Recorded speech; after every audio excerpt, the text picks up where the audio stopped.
అత్యాధునిక టెక్నాలజీతో నడుము మరియు వెన్నునొప్పికి treatment. Tejas spine care, Somajiguda, Sainikpuri, Gachibowli. నమస్తే అండి. కథా కమామిషు ప్రోగ్రామ్కి మీ అందరికీ పునఃస్వాగతం.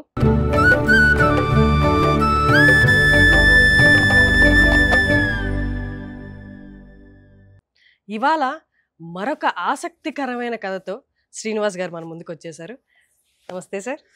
నమస్కారం అండి. ఈరోజు కేఎన్వై పతంజలి రాజు గారు అంటారు ఆయన్ని. విజయనగరం జిల్లాకు చెందిన రచయిత. ఆయన ఉత్తరాంధ్ర ప్రాంతానికి చెందినవాడు. ఆయన 1952లో విజయనగరం జిల్లాలో ఆలమండ అనే ప్రాంతంలో పుట్టాడు. 2009లో చనిపోయారు. ఆయన ఈనాడులో జర్నలిస్ట్గా ప్రారంభించి జీవితాన్ని ఎడిటర్లు, సబ్ ఎడిటర్లు, అలా జర్నలిజానికి సంబంధించిన అన్ని ఉద్యోగాలు చేస్తూ ఈ రచన వ్యాసంగాన్ని కొనసాగించారు. ఆయన చాలా వ్యంగ్యబాణాలు వేస్తారు అందరి మీద. ఆయన క్షత్రియ కులంలో పుట్టాడు.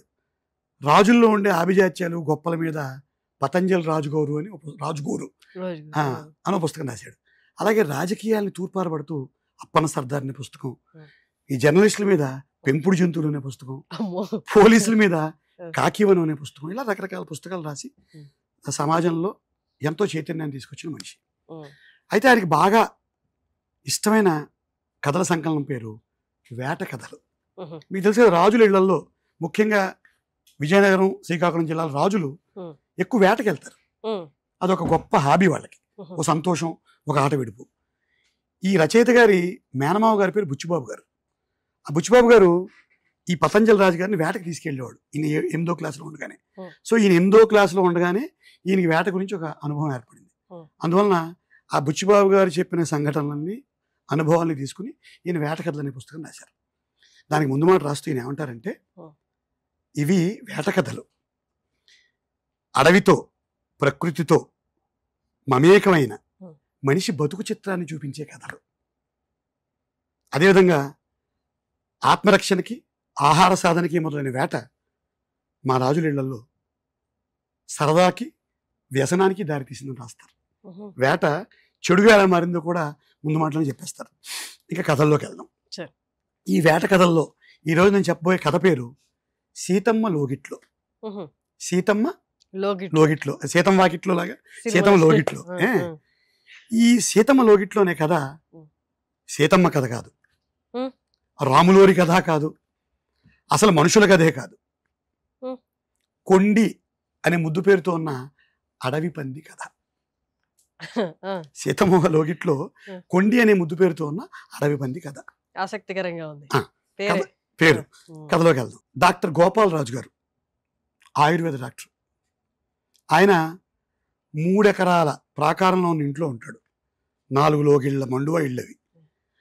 ఆ ఇంట్లో లైక అని ఆయన భార్య పేరు సీతమ్మ గారు. ఆవిడే సీతమ్మ లోగిట్లో ఉంటే. ఈ గోపాలరాజు గారి భార్య సీతమ్మ గారు. వీళ్ళకి 6 మగ సంతానం, ఒక ఆడపిల్ల ఈ రాజుగారికి, డాక్టర్ గారికి. అయితే ఆ ఇంట్లో అవి అడవులకు దగ్గరగా ఉండే ఊర్లేవి. ఆ ఇంట్లో లైక అనే కుక్క పిల్ల ఉంటుంది, జెర్సీ ఆవులు ఉంటాయి, నెమళ్ళు ఉంటాయి, పిల్లులు ఉంటాయి, బాతులు ఉంటాయి, చౌకీ బాతులు అంటారు, మెడ పొడుగ్గా ఉండే చౌకీ బాతులు ఉంటాయి, గిన్నీ కోళ్ళు ఉంటాయి, నాటుకోళ్ళు కూడా ఉంటాయి. ఆ ఇంట్లో ఉండే బొరియల్లో ఎలకలు, పాములు కూడా ఉంటాయి. ఆ ఇంటి చుట్టూ మామిడి, కొబ్బరి, నిమ్మ, దానిమ్మ, రకరకాల ఫలవృక్షాలు ఉంటాయి. ఆ చెట్ల మీద పక్షులు ఉంటాయి, ఉడతలు ఉంటాయి, మిడతలు ఉంటాయి అని రాస్తారు. ఈ రాజుగారికి, డాక్టర్ గోపాలరాజు గారికి ఈ జంతువులన్నా పక్షులన్నా విపరీతమైన ఇష్టం. సీతమ్మ గారికి కూడా ఇష్టమే. కానీ వాటికి పెట్టే తిండికి, అవి ఇచ్చే ఆనందానికి అప్పుడప్పుడు పొంతన కుదరక ఆవిడకి తెక్కలు వేస్తూ ఉంటుంది. వీటి మీద 2 దెబ్బలు వేస్తూ ఉంటుంది. ఆవుల్ని, ఈ కోళ్ళని, బాతుల్ని దెబ్బలేసి అదిలిస్తూ ఉంటుంది ఆవిడ, చిన్న తెక్కలేచి. ఒకరోజు ఇవి వేట ఇష్టం కదా ఈ రాజులకి. ఈ బుచ్చిబాబు అని ఈ సీతమ్మ గారి తమ్ముడు, 2 తమ్ముళ్ళు ఆవిడకి, చిన్నబాబు, బుచ్చిబాబు. వాళ్ళందరూ విపరీతంగా అగ్రెసివ్గా వేట చేసే రాజులు వాళ్ళందరూ. వాళ్ళలో ఒకరోజు బుచ్చిబాబు వేటకి వెళ్తాడు.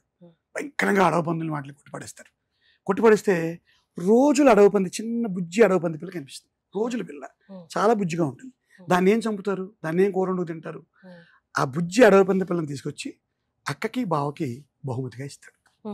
ఇక్కడ రైటర్ బిల్ల చెప్తారు రచయిత. ఆ పిల్లముండ కళ్ళు దీన్ని, ఈ కొండిని పేరు పెడతారు దానికి. ఈ కొండి అనే పంది పిల్ల కొండి అంటే కొండి, దాని పేరు కొండి అంతే, ముద్దు పేరు కొండి. కొండి అంటే పదానికి ఏమన్నా అర్థం ఏలే కొండి అంటే యాక్చువల్గా అంటే కొండిగాడు అంటారు మా ఉత్తరాంధ్ర ప్రాంతాల్లో, ఒక చిన్న కన్నింగ్ అని కొండి అని పేరు పెడతారు.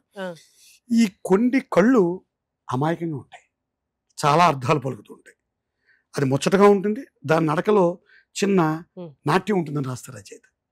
ఈ పిల్లముండ కళ్ళు ఎన్నో అర్థాలు పలుకుతాయని చెప్తూ అప్పుడప్పుడు నన్ను కరిచీకండర్రా అని చెప్తున్నట్ట చుట్టూ ఉన్న వాళ్ళందరికీ. ఒక్కొక్కసారి ఆకలిస్తుంది, బువ్వ పెట్టండర్రా అని చెప్తున్నట్ట. ఇలా దాని కళ్ళు చాలా అర్థాలు పలుకుతాయని చెప్తారు. ఈ కొండి ఇంట్లో ఎక్కడ పడితే అక్కడ తిరిగేస్తూ ఉంటుంది. అది పంది పిల్ల కాదు, కొండి అనే ఆ ఇంటి పిల్ల. అరుగుల మీద, దుప్పట్ల మీద, పరుపుల మీద వాళ్ళ మధ్యలో పడుకుంటుంది, ఆటగారి మధ్యలో పడుకుంటుంది, పెరట్లోకి వెళ్ళిపోతుంది, వీధిలోకి వచ్చేస్తుంది, వంటింట్లోకి వెళ్ళిపోతుంది, అక్కడ బంగాళదుంప ఎత్తుకుపోతుంది. అది చెయ్యని అల్లరలేదు.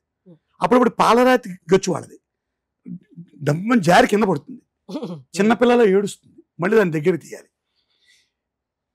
ఆ లైకా అనే కుక్క పిల్ల ఉంది కదా, ఆ కుక్కని గిలుతుంది వెళ్ళేది. జనరల్గా పంది పిల్లల్ని కుక్కలు కొట్టాలి, కానీ ప్రేమగా చూస్తుంది లైకా దీన్ని, ఈ కొండిని. ఇది ఎప్పుడైనా భయం వేసినట్టుగా దూరంగా పారిపోయి నేల మీద పడుకుని పాక్కుంటూ వెళ్ళి ముట్టి అంటారు, పంది మూతిని ముట్టి అంటారు. ఆ ముట్టితో ఆ లైకా పొట్టని గిలుతుంది, కానీ లైకా ప్రేమగా చూస్తుంది. అక్కడి మళ్ళీ ఒక్క దుట్టిని పెరట్లోకి పరిగెడుతుంది. ఆవుకి జెర్సీ ఆవు ఉంది కదా, దానికి ఇచ్చిన కుడితి తొట్టు ఉంటుంది కదా, ఆ తొట్టులో కింద ఉండే చిట్టు తౌడు అన్ని తినేస్తుంది, వేరుసిన పప్పు. ఆవుకి ఇంకేం మిగులుతాయంటే ఉట్టి నీళ్లు మిగులుస్తుంది. అంత అల్లరి పిల్ల. ఇళ్ళలో చౌకీ బాతులు, పొడుగు బాతులు, వాటి మెడలు పొడుగ్గా ఉంటాయి, ఆ మెడ మీద వెళ్ళి కొడుతుంది. అవి మెడ ముందుకు వంచి దీన్ని అందుకుందామని ట్రై చేస్తే పారిపోతుంది. భయపడుతున్నట్టుగా నటిస్తూ మళ్ళీ ధైర్యం పుంజుకున్నట్టుగా వాటిని కవిస్తుంది రెండిలా అని. యుద్ధానికి సన్నిహితం ఇలా కాలు దూవుతూ ఉంటుంది వాటి మీద. చిన్న పిల్ల, బుజ్జి పిల్ల కొండి. అవి పోవే పిల్లముండ అన్నట్టుగా చూస్తాయట ఆ చౌకీ బాటలు తిరిగేసి. ఈ 6 సంతానంలో 5వ కొడుకు పేరు బగ్గి. ఆ బగ్గి గాడికి కొండికి చాలా సత్సంబంధాలు ఉంటాయి. వాడు కొండి అని పిలిస్తే అది ఎక్కడున్నా ఉరుకులు పరుగుని వచ్చేస్తుంది, వచ్చి కలబడిపోతుంది వీడితో. వీడు దాన్ని పట్టేసుకుని పొట్టని విరేసి దానికి వేసిన గుడ్లు, చిలకడ దుంపలు ఇష్టం, అలాగే కర్రపెండలం, ఈ ప్రోడక్ట్స్ దానికి పెడతాడు, తింటుంది. డాక్టర్ గారు దానికి బెల్లం ముక్కలు పెడతాడు. ఇలాగ ఇంటి ఆడపిల్లలాగా ఈ కొండి ఇంట్లో మనిషి. అంటే 7 సంతానం, 8వ సంతానం డాక్టర్ గారికి. ఇలా జరుగుతూ ఉంటుంది. కొండి పెద్దదవడం మొదలవుతుంది, 3.5 జాన్లు ఎత్తు ఎదుగుతుంది, లావ్ అయిపోతుంది, కళ్ళల్లో చురుకుదనం తగ్గుతుంది కొండికి, మనుషులతో సహవాసం తగ్గిస్తుంది, ఎందుకు దూరంగా ఉంటూ ఉంటుంది, వీళ్ళతో కలవదు అందరితో. కానీ ఒక్క బగ్గి గారితో మాత్రం కలుస్తుంది. అది ఎంత మత్తుగా ఉన్నా ఏం చేస్తుంది, రోజు పొద్దున్న వీధిలోకి పోతుంది, సాయంత్రం తిరిగి వస్తుంది ఇంటికి. పెరట్లో ఒక మామిడి చెట్టు ఉంటుంది వీళ్ళకి, ఈ డాక్టర్ గారి దగ్గర. ఆ మామిడి చెట్టు మొదట్లో ముట్టి ఇలా పెట్టుకుని పడుకుంటూ ఉంటుంది అంతే. మళ్ళీ కానీ వీడు లోపల నుంచి వంటింట్లోంచి కొండి కొండి అని అరుస్తాడు గట్టిగా, పరిగెత్తుకు వచ్చేస్తుంది అంత బద్ధకం వదిలేసి.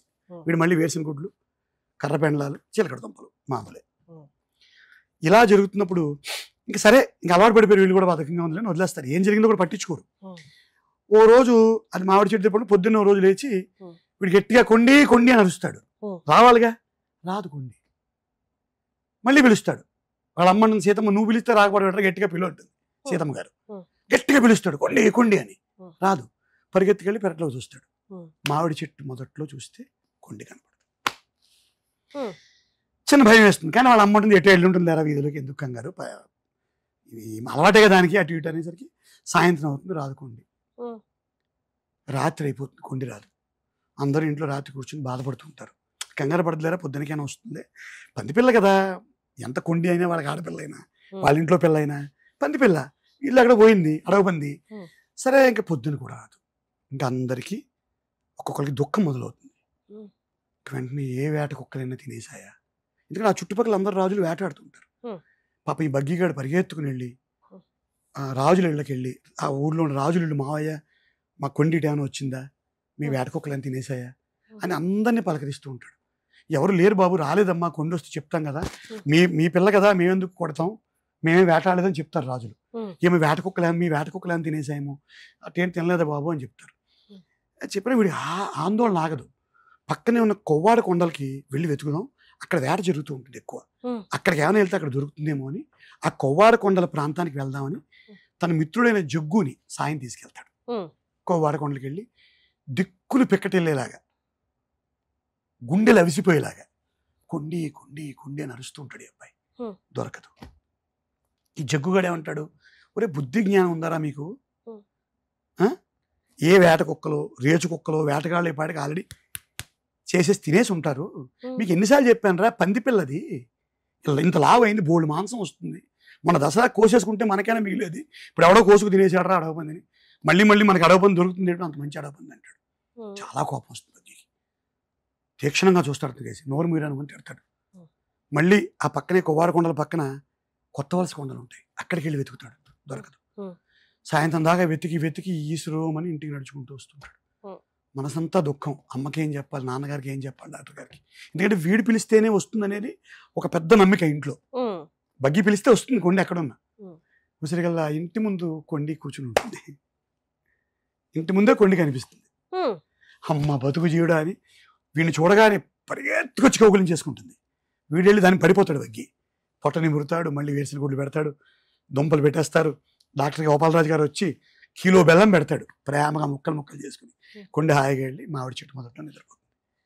ఎప్పటిలాగే 5 రోజులు గడుస్తాయి, మళ్ళీ ఒక వారం గడుస్తుంది. ఇలాగే మళ్ళీ దానికి చక్కగా ఈ వేరుశనగ పప్పు ఇదంతా నడుస్తూ ఉంటుంది దాని ప్రోటోకాల్. నచ్చిన ఒకసారి మళ్ళీ 7వ రోజు ఒక వారం రోజులు అయిన తర్వాత ఒక రోజు పొద్దున గట్టిగా మళ్ళీ కొన్ని అని పిలుస్తాడు. ఇతను సమాధానం రాదు, మళ్ళీ భయం వేస్తుంది. మామిడి చెట్టు మొదలుకి వెళ్తారు, కొండి కనపడలేదు. వారం తర్వాత మళ్ళీ కొండి ఎక్కడికి వెళ్ళిపోయింది. మళ్ళీ రాజుల ఇళ్ళకి, గంధవరం వేటగాళ్ళ ఇళ్ళకి వెళ్ళి ఏడుస్తూ ఈ కుర్రాడు, మా కొండికి బోర మీద అంటే పొట్ట మీద కుడికాల మీద ఉండే వెంట్రుకలు తెల్లగా ఉంటాయి, కనిపిస్తే కొట్టికండి, మాకు కబురు చేయండి అని చెప్తాడు అబ్బాయి. కనిపిస్తే కొట్టికండి, మాకు కబురు చేయండి, మా ఇంటి పిల్ల పంది పిల్ల కాదు. అలాగే బాబు తప్పకుండా అంటారు. తర్వాత మళ్ళీ ఇందాక ఎప్పటిలో కొవ్వాడుకుంటారు, దిక్కులు పిక్కటిల్లి పేరు ఓదిస్తాడు. కొత్త వలస కొండలు, అవన్నీ చుట్టుపక్కల ఉండే కొండలు వీళ్ళ ఊరికి. గంధవరం కొండలు, అన్ని కొండలు అరుపులు అరుపులు అరిచి ఏమిలాగా ఇంటికి వస్తాడు. అందరూ కూర్చుని విషాదంలో ఉంటారు, ఒక్కొక్కటి గుర్తెచ్చుకుంటూ ఉంటారు. ఇది పసిపిల్లగా రావడం, చేతులతో తీసుకోవడం, దానికి పాలు ఇవ్వడం, ఇది పెట్టడం, అల్లరి చేయడం, ఆ చలువరాతి గచ్చు మీద జారిపోవడం, ఇవన్నీ గుర్తొచ్చి అందరూ కళ్ళ నీళ్ళ పర్యంతం అవుతారు. అయిన తర్వాత సీతమ్మ గారు అంటుంది, ఒరే బగ్గి, నువ్వు కొండి కొండి అంటే పరిగెత్తుకు రావాలి కదరా, రాలేదు అంటే అడవుల్లో కలిసిపోయింది రా అనగానే చిన్నబాబు ఆవిడ తమ్ముడు, అక్క ఒక విషయం చెప్తాను, పంది మరుపు అని ఒకటి ఉంటుంది, పందులకి జ్ఞాపక శక్తి ఉండదు కుక్కలకు ఉన్నట్టు, దాన్ని పంది మరుపు అంటారు. అది అడవుల్లోకి పోయినా ఎక్కడికి పోయినా మన గురించి అదేం బాధపడదు, మర్చిపోయి ఉంటుంది, మీరు బాధపడకండి అక్క అని చెప్తాడు. డాక్టర్ గారు ఆయుర్వేద వైద్యుడు ఆయన. అక్కడ ఉండే ఒక పేషెంట్ గడ్డన్న వాడి పేరు, వాడేమంటాడు, అడవి పందులకి మనుషులు వాసన పడదు, మనం వండుకు తినేసి అడవి పంది కనిపిస్తే మనం ఏం చేస్తామయ్యా, కూర వండేసుకుంటాం కదా, మన వాసన పడదు, పెద్దదైపోయింది అది, అందుకు అడవుల్లోకి దాని సహాధ్యాలను వెతుక్కుంటూ వెళ్ళిపోయింది, బాధపడకండి అంటాడు. భారమైన గుండెలతో కొండిని జీవితాల నుంచి వీళ్ళు తీసేస్తారు. 3 నెలలు గడుస్తాయి, ఇంకా కొండి వెళ్ళిపోయింది జీవితాల నుంచి. ఆ ఇంటి 8వ పిల్లాడో సంతానం, 8వ సంతానం డాక్టర్ గారికి, ఆ కుటుంబం నుంచి తప్పుకుంది. ఈలోపు ఆ గ్రామంలో ఒక పెద్ద కష్టం వస్తుంది. కొండి లేదు, కొండి ఊసి ఎత్తట్లేదు, 3 నెలలు అయిపోయింది. ఇంకా 3 నెలలు ఏముంటుంది, ఎవడో వండుకు తినేసాడు, ఇంక సర్దుకుంటారు వాళ్ళు. ఈలోగా ఏం జరుగుతుందంటే ఆ ఊర్లో బందిపోట్లు దాడి చేస్తుంటారు, దోపిడీ దొంగలు ఆ ఊరి మీద దాడి చేస్తుంటారు, ఇళ్ల మీద పడడం, ఎత్తుకుపోవడం, పిల్లల్ని మహిళల్ని కొట్టడం, ఇలాంటివన్నీ చేస్తుంటారు. ఓ రోజు డాక్టర్ గారు ఊరు వెళ్తారు, విశాఖపట్నం వెళ్తారు విజయనగరం జిల్లా నుంచి, రాత్రికి ఆయన. అందుకు ఈ సీతమ్మ గారు ఏం చేస్తారంటే తమ్ముడు చిన్నబాబు కబురు చేస్తారు, చిన్నబాబు బావలేడు, కొంచెం సాయం ఉండరా, నువ్వు దొంగల ఊళ్ళు అలికిడిగా ఉంది, అలజడిగా ఉంది ఊరు. చిన్నబాబు వస్తాడు, ఒక వేట తుపాకి తెచ్చుకొస్తాడు, ఏమైనా వస్తే కాల్చి అవతల పడద్దు వేదవాళ్ళని. సో రాత్రి వచ్చి చిన్నబాబు పడుకుంటాడు, తూర్పు దిక్కుగా ఉండే గదిలో పడుకుంటాడు. రాత్రి 1:02కి దొంగల శబ్దాలు మొదలవుతాయి. ఇంట్లో ఆడపిల్లలు 5 పిల్లలు అందరూ భయపడిపోతుంటారు. చిన్నబాబు ఏమంటాడు, భయపడకంటారు, తుపాకి ఉంది, కాల్చి అవతల పడేద్దాం. వీళ్ళు తప్ప దొంగలు వీళ్ళు తలుపు కొడుతుంటారు, పెద్ద పెద్ద శబ్దాలు, తలుపులు విరిగిపోతాయా అన్న శబ్దాలు, అంత శబ్దాలతో కొడుతుంటారు. కొడుతుంటే ఉన్నట్టుండి సీతమ్మ గారు ఏంట్రా ఏం చేస్తున్నారు చిన్నబాబు అంటే, మీరందరూ పెరట్లో ఉండి అరుగు మీకు వెళ్ళిపోండి, నేను ఒక్కడిని తలుపు తీసి దొంగల్ని కాల్చి పడేస్తానంటాడు. తలుపులు తీయమన్నట్టుగా మళ్ళీ పెద్ద పెద్ద శబ్దాలతో కొడుతూ ఉంటారు తలుపు. టక్కమని తను గడి తీసి కాల్చి పడతాను, లోపల కుదుట్లు లోపలికి వచ్చేస్తారు. వచ్చి చూస్తే దొంగ కాదు, కొండి. కొండి వచ్చింది. కొండి తలుపు కొట్టిందా ఇంతసేపు? దబదబా దబదబా వాడుతోంది. పెద్దగా అయిపోయింది కదా, ఈ ముండల్లో ఇంకా ఎదిగింది. అది వాడుతోంది తలుపు. వీళ్ళు దొంగలు అనుకున్నారు, తెలియదుగా కొండి. ఇంకా కొండి అసలు వీళ్ళ జ్ఞాపకాల నుంచి ఎగిరిపోయింది కొండి. తలుపు కొడుతూనే ఉంది కొండి. లోపలికి వచ్చింది కొండి. వెంటనే అందరూ సంభ్రమాశ్చర్యాలు, ఆనందం, హర్షం. ఒక రకం బగ్గీగాడైతే కొండి కొండి అని అరుస్తున్నాడు. కానీ కొండి ప్రవర్తనలో మార్పు వచ్చింది. కొండి కోపంగా ఉంది, కొంత భిన్నంగా ఉంది. పెరట్లోకి వెళ్ళిపోయింది పరిగెత్తుకుని మెరుపు వేగంతో. వెళ్ళిపోయి 10 బిందెలు నీళ్లు పట్టే ఒక పెద్ద డేగిస లాంటిది ఉంది అక్కడ, గమేళ అంటారు. దాన్ని ముట్టితో కొడితే ఎగిరిపడింది అవతల గమేళ. తర్వాత ఏం చేసింది, డాక్టర్ గారి పెరట్లో ఒక ఇత్తడి తులసి కోట ఉంటుంది. ఇత్తడిది చాలా బరువుగా ఉంటుంది. ముట్టితో కొడితే ఇత్తడి తులసి కోట ఎగిరి అవతల కొడుతుంది. పెద్ద బొప్పాయి చెట్టుని కూకటి వేళతో లేపేస్తుంది, పరుపులు చింపేస్తుంది. అన్నీ కూడా లైకా వస్తుంది. లోపల లైకాని గోడకి పెట్టి కొడుతుంది. చచ్చినంత పని అవుతుంది లైకాకి. సీతమ్మ గారి మీదకి వెళ్ళిపోతుంది. సీతమ్మ గారు వాళ్ళంతా పెళ్ళరుగు అంటారు, ఆరుగు వెనకరుగు. ఆ పెళ్ళరుగు మీద ఆవిడ నిలబడుతుంది. పెళ్ళరుగు మీకు వెళ్ళి మంచాలు చింపేస్తుంది, విరిచేస్తుంది ముక్కల ముక్కల కింద. ఈ లోపల బగ్గిగాడు కొండి కొండి అని వస్తే బగ్గిగాడి మీద కూడా ఇంచుమించుగా కొడుతున్నంత వేగంగా మీదకి వెళ్తుంది. బగ్గిగాడు భయపడి డైనింగ్ టేబుల్ కింద దూరిపోతాడు. మళ్ళీ పెరట్లోకి పారిపోతుంది. అందరూ పెరట్లోకి చేరతారు. కోళ్ళు బాతులు అన్ని గందరగోళం, లైకా అరుపులు. దీని అరుపులకి పెడబొబ్బలకి ఊరంతా లేస్తుంది. అవతల ఇళ్ళ వాళ్ళు అందరూ లేస్తారు. ఏం జరుగుతుంది? ఇంతంత గీంకారాలే, గీంకారాలు, పెద్ద పెద్ద శబ్దాలు, అరుపులు, పెడబొబ్బలు. కొండి ఇంత అల్లరి చేయడానికి తెలియదు. ప్రేమగా చూసుకుని మొదట్లో ఉత్సాహంగా ఉండేది, తర్వాత మొత్తుగా అయిపోయింది. ఇప్పుడు ఉన్నట్టుండి అప్పుడు అంటుంది సీతమ్మ గారు, దీనికి పిచ్చి పట్టిందేమోరా. అప్పుడు అంటాడు, ఆ వెన్నెల రాత్రిలో తెల్లవారుజాము 2-3 గంటల సమయం మధ్యలో కొండి ఒక పిచ్చి పట్టిన దెయ్యంలా అనిపిస్తుంది వీళ్ళందరికీ. భయం వేసేస్తుంది. తర్వాత కొండి ఇంకా అటు ఇటు చూసి పెరట్లో చూసి చిన్నబాబు గారి మీదకి వస్తుంది. చంపడానికి వస్తుందా అనిపిస్తున్నట్టుగా వస్తుంది. చిన్నబాబు వేట తుపాకీ పైకి తీస్తాడు.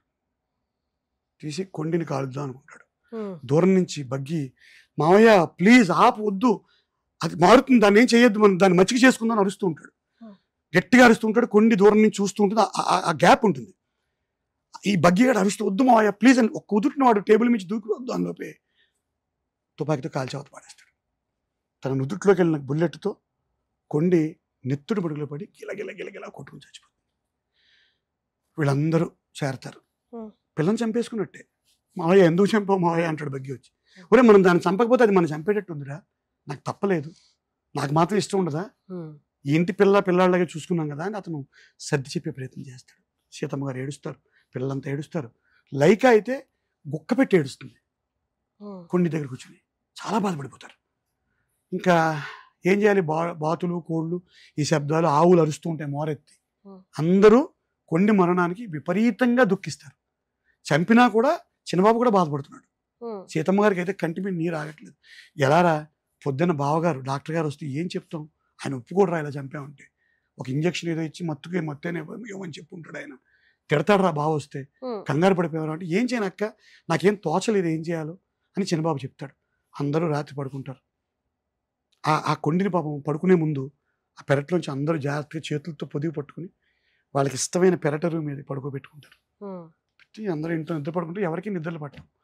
అందరూ ఇంచుమించుగా ఆ కొండి చుట్టూ జాగారమే చేస్తారు. ఉదయం అవుతుంది. ఈ అడవి పందుల్ని ఇంకేం చేస్తారు, అడవి పందుల తర్వాత రాజులు కోసుకుని తింటారు. ఆ కొయ్యడానికి అప్పుడు యాతప్పుడు అని ఆ ఊళ్ళో ఈ అడవి పందుల కోసం ఎక్స్పర్ట్ ఉంటాడు, నైపుణ్యం గలవాడు, నిపుణుడు. ఈ యాతప్పుడు కానీ పిలుస్తారు. పెద్ద కత్తి వేసుకొస్తాడు. అందరికి దుఃఖంగా ఉంటుంది అడవి పందుని కోస్తుంటే, చేతులు వణుకుతూ ఉంటాయి అందరికి. వాడికి యాతప్పుడు కాడికి వాడికి ఏ ఎమోషన్ ఉండదు. వాడి ఇంటి పిల్ల కాదు, వీళ్ళకి పిల్లాడు, వీళ్ళింటి సంతానం. డాక్టర్ గారు వచ్చేలోపే ఇది జరిగిపోవాలని వీళ్ళ ఆశ. వచ్చి తిడతాడేమో అని భయం. కత్తి తీసి పొట్టని అడ్డంగా చీలుస్తాడు యాతప్పుడు. చీల్చగాని యాతప్పుడు, అయ్యా సోలాలయ్యా, ముగ్గురు పిల్లలు ఉన్నారు ఆ లోపల అని గట్టిగా బాధతోటి అంటాడు. అనగానే మొత్తం అందరూ కూలబడిపోయి ఏడవడం మొదలు పెడతారు. చిన్నబాబుకి కళ్ళలో నీళ్ళు ధారాపాతంగా వచ్చేస్తుంటాయి. అప్పుడు వెలుగుతుంది అతనికి. కొండి పురిటి నొప్పులే. ఇంటి ఆడపిల్ల, కొండి ఇంటి ఆడపిల్ల, ఆడపండి ఎదకొచ్చి జత కోసం అడవికి వెళ్ళింది. తప్పిపోవడం అంతా జంటను వెతుక్కుంటూ ఎదకొచ్చి జత కోసం అడవికి వెళ్ళింది. నెల తప్పి కాన్పు కోసం పుట్టింటికి వచ్చింది. తన సంబరాన్ని ఇంతకంటే ఎలా చెప్తుంది, ఎలా చూపిస్తుంది? అదే మన ఇంటి ఆడపిల్ల అయితే మనమే పిలుచుకుంటాం, సీమంతాలు చేస్తాం, పండగ చేస్తాం. తనకి చెప్పడం చేతకాలేదు. కొండి ఇంటి ఆడపిల్ల కాన్పు కోసం పుట్టింటికి వచ్చింది, మనం చేతులాడ చంపేసుకుంది అని విధంగా ఏడుస్తాడు. సీతమ్మ గారు భగవంతుడు క్షమించి తండ్రి ఏడుస్తాడు. అన్ని జ్ఞాపకాలు వస్తాయి పసిపిల్ల నుంచి చనిపోయేదాకా. కొండి జీవన చిత్రం అంతా వాళ్ళ కళ్ళ ముందు వెళ్ళు. డాక్టర్ గారు వస్తారు, పూలపడిపోతారు. కుటుంబం అంతా కొండి అనే ఆ ఇంటి సంతానాన్ని చేతులారా చంపుకుంటూ బరువైన హృదయాలతో ఆ కొండిని తీసుకెళ్ళి కోసుకు తినకుండా ఒక సమాధి కట్టి ఒక పుష్పగుచ్చం పెడతారు. ఇది కొండి అనే ఒక అడవి పంది కథ. రాజుగారి ఇంటి పిల్ల కథ, 8వ సంతానంగా భావించిన ఇంటి పిల్ల కథ. అయితే ఈ కథ పూర్తి చేసిన తర్వాత పతంజలి రాజు గారు ఒక మాట అంటారు. ఏంటంటే, ఈ కథ మా ఇంట్లో జరిగిన కథ. అమ్మో. డాక్టర్ గోపాలరాజు గారు మా నాన్నగారు, సీతమ్మ గారు మా అమ్మగారు, కొండి మా ఇంటి 8వ సంతానం, బగ్గి మా తమ్ముడు జయముని అని ఆయన చెప్తారు. ఇది మనుషుల్లో ఉండే ఎమోషన్స్ని మించిన ఒక అడవి పంది. అడవి పంది అనగా నాకు కూడా మనసు రావట్లేదు. కొండి అనే ఒక ఆడపడుచు కదా. ఇంతే. 3 నెలలు కనిపించకపోతే దాని తీరు మారింది. అడవి పంది కాబట్టి తన సంబరం అలా చెప్పింది. అడవికి వెళ్ళడానికి కారణం జంటను వెతుక్కుంది, అంతే పాపం. ఆ నెమ్మదించడానికి కూడా కారణం తనలో వచ్చే శారీరక మార్పులు. తోడు కోసం అడవికి వెళ్ళింది, నెల తప్పి ఇంటికి వచ్చింది. తన సంబరాన్ని తెలియజేయడానికి, తన ఉత్సాహానికి నేను నెల తప్పానమ్మా అని వాళ్ళ అమ్మకి చెప్పుకునే పద్ధతి అది. వాళ్ళ అన్నదమ్ములకు చెప్పుకునే పద్ధతి, వాళ్ళ మావయ్యకి చెప్పుకునే పద్ధతి. మావయ్యకి చెప్పుకుంటాను, మావయ్య నేను నెల తప్పాను. అందుకే మావయ్య మీకు పరిగెత్తింది, బగ్గిగాడి మీకు పరిగెత్తింది. లైకాకి చెప్పుకుంది, సహాధ్యాలకు చెప్పుకుంది. అది మానవ మేధస్సు అందుకోలేకపోయింది. అంతే కదా.